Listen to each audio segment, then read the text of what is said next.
Andrew McCART, IFL TV, Newcastle 5k fun run. First time you beat me, Eddie. You must be gloating a little bit. Not just beat you, mate. 2.5 minutes I beat you. 2.5 minutes. I'm not Frank Smith. 22:30. We're peaking right now. Frank Smith beat me.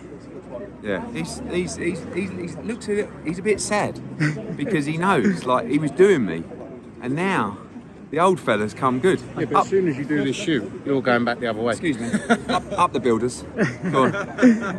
Eddie, obviously you've left Frank this fight week to see what he can produce, and tell you what, the young guns weigh in the press conference. You asked for some fire in their belly. Yeah, it's good. I mean, I don't know whether Frank's been rattling them up behind the scenes, but he's done a good job. Other than having the belt upside down yesterday, which, you know, a bit of a rookie error, but we learn and move on. He's done a good job. Obviously copped out of hosting the press conference and just chose to answer a few questions, but you've got to start somewhere. And he's done a good job rattling the fighters up. I think we've got a great card tonight. I love the two opening fights. Really do. Ishmael Davis, who Sonny Edwards has been pushing and talking about. He's in a great fight for the English title. Mark Dickinson against Grant Dennis, great fight. You've got Cameron Vong, sold a huge amount of tickets. Sam Jones believes he's the best prospect in the world. And I actually really like the main event as well, to be honest with you. I think it's a really good fight. There was some needle in that yesterday. The main event, Mark Dickinson and Grant Dennis. There's needle between Ishmael Davis and Hugh McKenzie.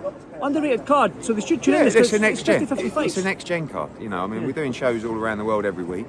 This is a chance for the young guns to go out and perform in the back end of the card. You know, you normally see these kind of fights, either one might open the card, if not, they're all before the bell. So they get the chance to perform under pressure, which is important. And if they shine, people shine like, you know, maybe some that aren't the very top of the priority at the moment, like an Ishmael Davis, who isn't with us. Mark Dickinson is, but also can catapult himself.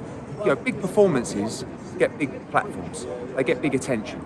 And anyone that performs tonight, we start to look at and go, right, we need to push them a little bit harder. We need to put them on a bigger show. We need to box them internationally.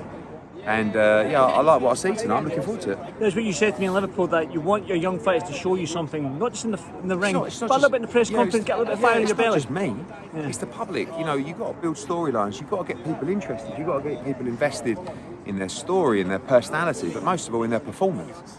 So yeah, of course, for me it's important because we're going to prioritise people that are performing well. But for the public, you know, show real knockouts, aggressive, combination punching. I always say it's very difficult for me to scream and shout that when you've got a trainer thinking, shut up, let's just box and move and be smart. I'm not interested in that.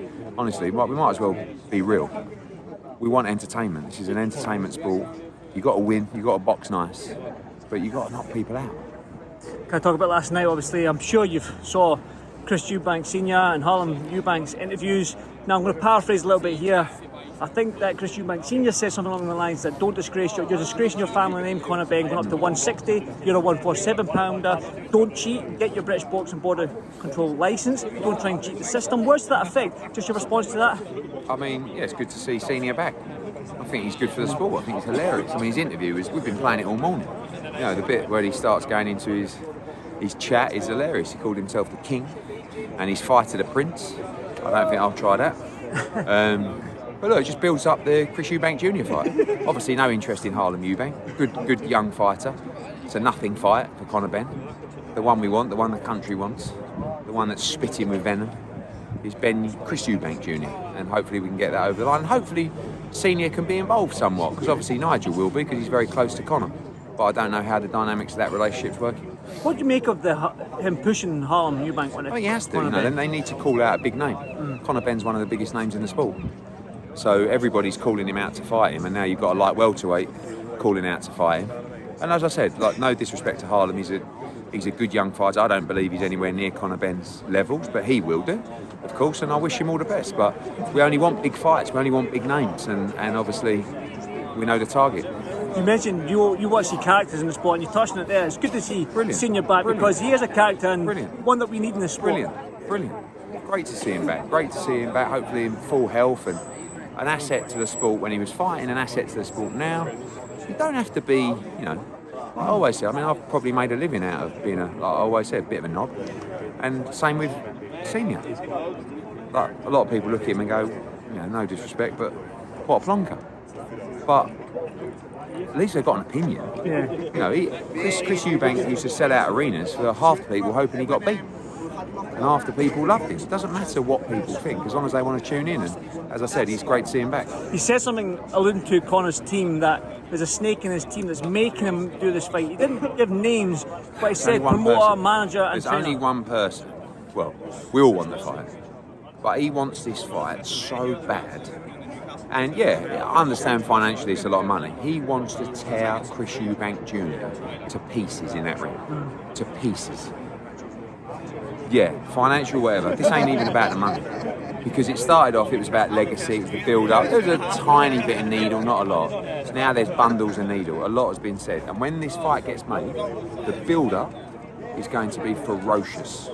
The whole country will be invested in this fight, and it will do the biggest numbers. One of the biggest fights this country's ever seen. It will be absolutely huge. You went to Tottenham Chelsea the other night there. Now, I'm a conspiracy theorist, well I am now. You said, great stadium, we'll see you soon. What's on your story? I want to do it there. I want to do it at Spurs on February the 3rd. That's what I want to do. It's up, obviously, Cal has got... What, bet on it? What? No, I'm not a tatter. You know, that's where I would like to do it. I wasn't there to... I know that we know the stadium. Frank deals with them all the time.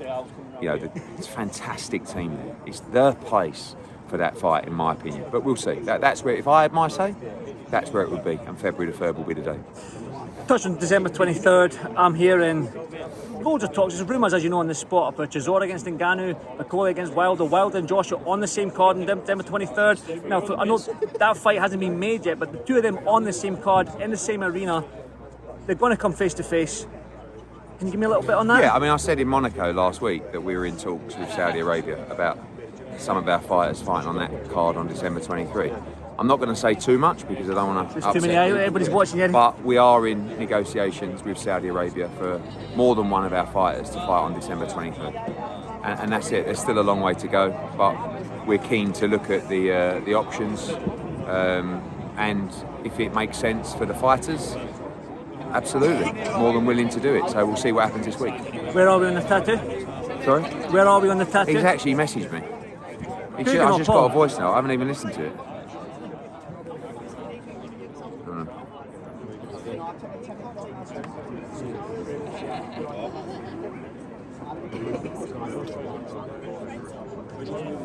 I won't do the face ID because I've got a hat on. Hold on. So, he says.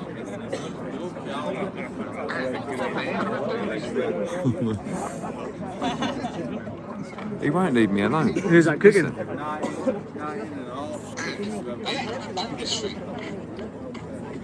Are you going to do this thing? Are you, Ed? I think a little Matchroom logo or something along the back is not too bad. Yeah, I probably will get one. I don't know. Is that a midlife crisis, Ed? What's going on? Yeah, probably. Yeah.